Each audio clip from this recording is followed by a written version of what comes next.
I never thought that much about honey until 2022. That was the year we decided to leave the city and move our family to a small holding in the country. It was in the middle of COVID crazy times when the government was changing the rules week to week to create widespread fear and uncertainty. Supply chains became threatened, so we decided to become more self-sufficient and in control of our food sources. The property we took over had a lot of beehives, and the vendors asked if they could leave some on site until they could move them. We learnt a lot over the following months, including the scam of hive infections and the industry built around it. In this video, I'll share the surprising details with you and blow apart the narrative concerning American Foulbrood disease. We'll also examine other questions such as, is honey medicinal? And is honey an antimicrobial?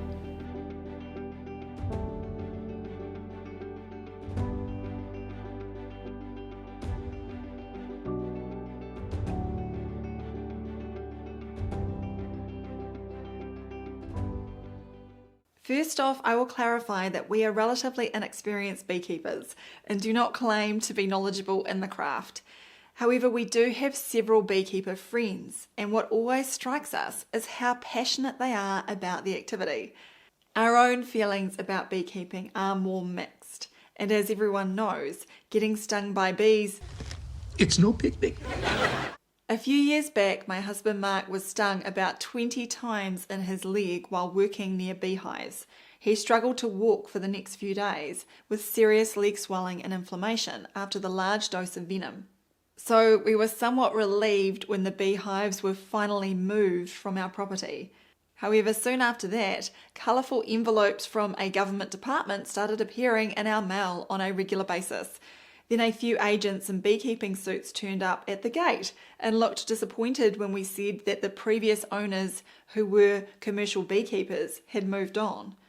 As it is with most of these things, it was all about money. Like many countries, the government claims to require to regulate beekeeping, and in New Zealand they certainly appear to be excited about the business. There is, of course, a tax involved, which is currently set as $46 per beekeeper and $2.24 per bee colony. If you want to export honey, then you need to pay an additional $155.25. The whole arrangement is purportedly under the Biosecurity Act 1993, an egregious piece of legislation that we covered during the COVID-19 era. In this case, they don't want to burn your house down for alleged contagion, but compel the burning of beehives and associated equipment. This is not an idle threat, and in 2024, a beekeeper not far from us was forced to burn 10,000 bee boxes under duress, facing fines or even imprisonment for non-compliance. It was reported that 2 out of 6 tests at the site came back positive for spores of American Foulbrood disease, or AFB. The government agency decided that it was time to burn them all. Indeed, it was reported by the owner that he was ordered to destroy 2 full bays of equipment worth $2 million, including 2,000 new boxes that were shrink-wrapped. According to Wikipedia, AFB was first described as a specific entity in 1906 in the US government booklet Bacteria of the Apiary by Gershom White. The Wikipedia entry for American Foulbrood states that in 1907 it was demonstrated conclusively that the bacterium Bacillus larvae was the cause of American Foulbrood disease by fulfilling Koch's postulates, and gives a single citation. The citation simply comes back with White 1907, and no further details or links are provided. This is where things get interesting. First of all, a search of PubMed using White 1907 returned no relevant results. An AI-generated response still claimed that in 1907, G.F. White conclusively demonstrated that the bacterium Bacillus larvae was the cause of American Foulbrood by fulfilling Koch's postulates, establishing a definitive link between the pathogen and the disease. And that's because its top information sources, wait for it, Wikipedia. The wonders of AI and its propensity to parrot appeals to authority and closed-loop citations. In any case, its second-ranked source is a 2020 article in the journal Frontiers in Microbiology. However, this article states that the causative pathogen has been described by White, 1906, as Bacillus larvae. You will note that the year 1907 has changed to 1906, and the reference is back to White's government booklet, The Bacteria of the Apiary. There's no mention of Koch's postulates here. White only states that the results of these examinations show that Bacillus larvae was present in all the specimens examined, which suggests that it very probably figures as an etiological factor in the disease. In other words, White simply observed that the bacterium was associated with a disease state known as American Foulbrood.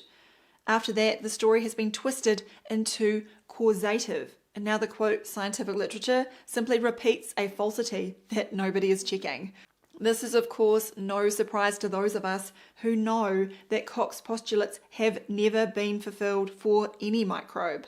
The postulates were scientifically formulated and falsifiable, but Koch never fulfilled them himself. If you are unaware of this hidden history, then you can watch any of my videos on Koch's work, or a video such as Why Pathogens Don't Exist. In the case of American Foulbrood, it is not a misinterpreted Koch's postulates experiment, but seemingly no experiment at all. In essence, a myth that a bacterium is the causative agent. The myth is powerful and led to the establishment's celebration of a purported vaccine in 2022.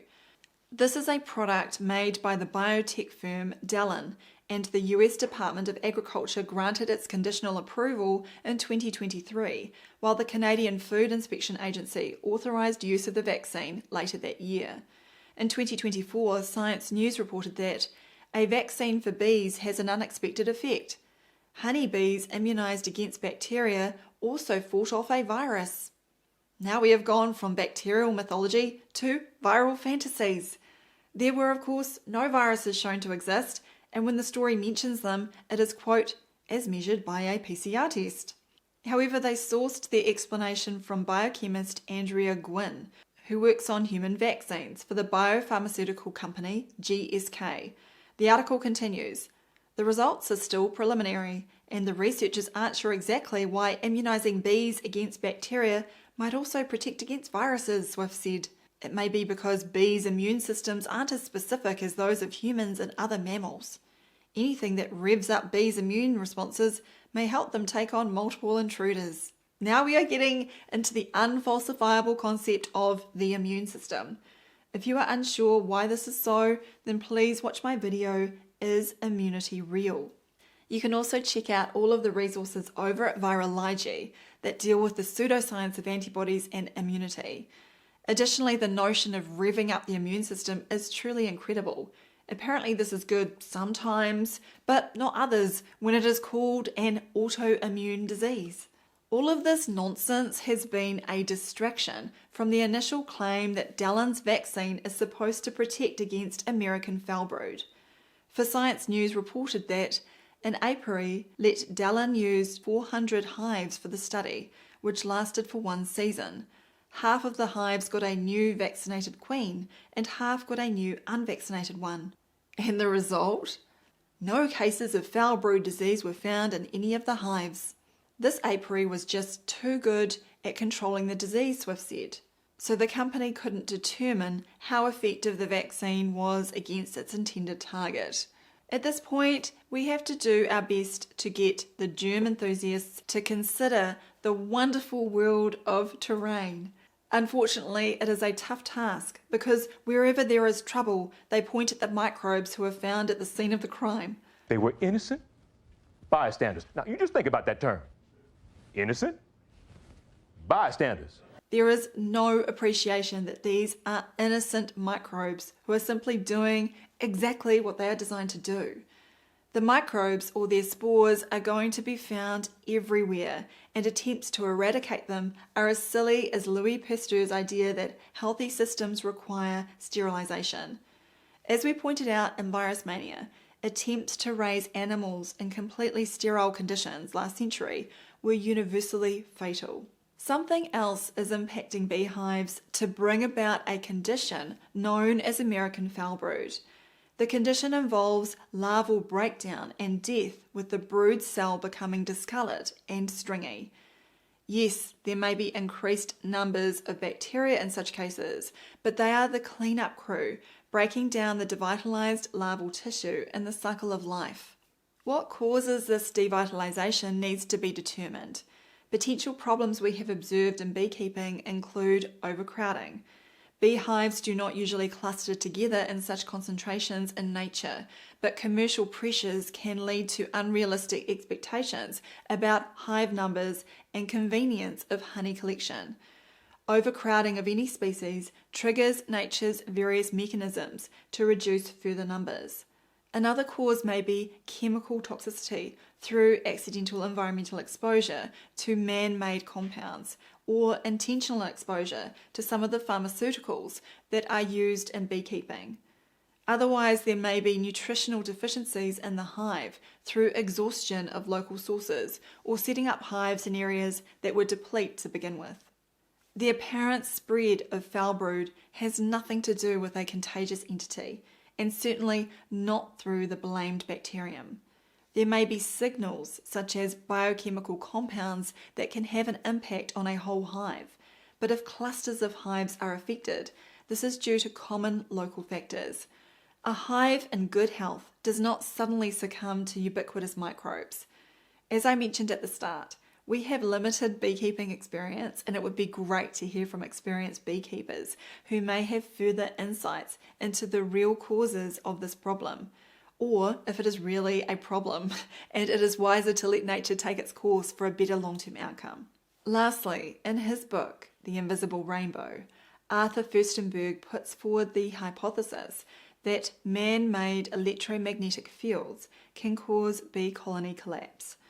We would also concur with his observation that the international beekeeping community is extremely resistant to giving up its long-standing belief in the infectious nature of bee losses, and so, in the absence of evidence, most beekeepers are falling back on the only thing they know: more toxic pesticides to kill mites.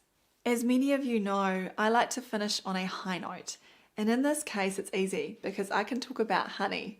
Honey has been prized in most places on Earth for thousands of years and can be used in many foods and beverages. Like most good foods, it does not have an ingredients list, and despite the hard work involved in beekeeping, the bees do all the real production. Honey is more than just an alternative to sugar, because along with fructose and dextrose, it also contains proteins, including enzymes, gums, and other trace nutrients.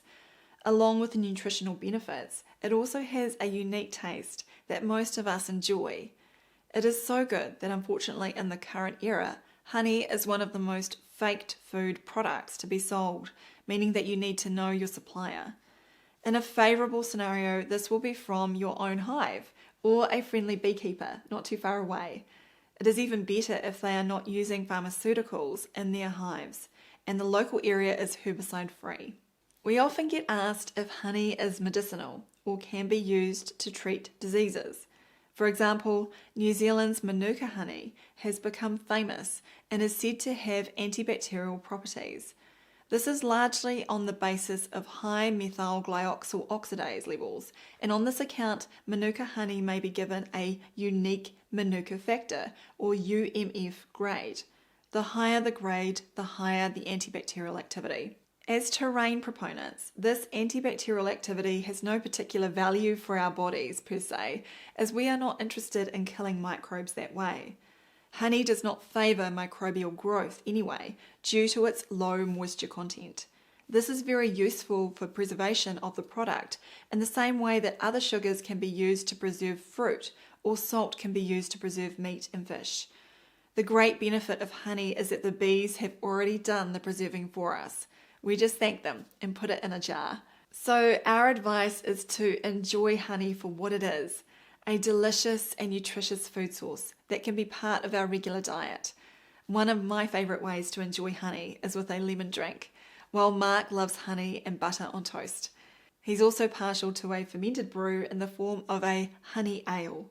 Please feel free to share your best recipes and experiences with honey or beekeeping in the comment section. If you enjoyed this video, please visit supportdrsam.com.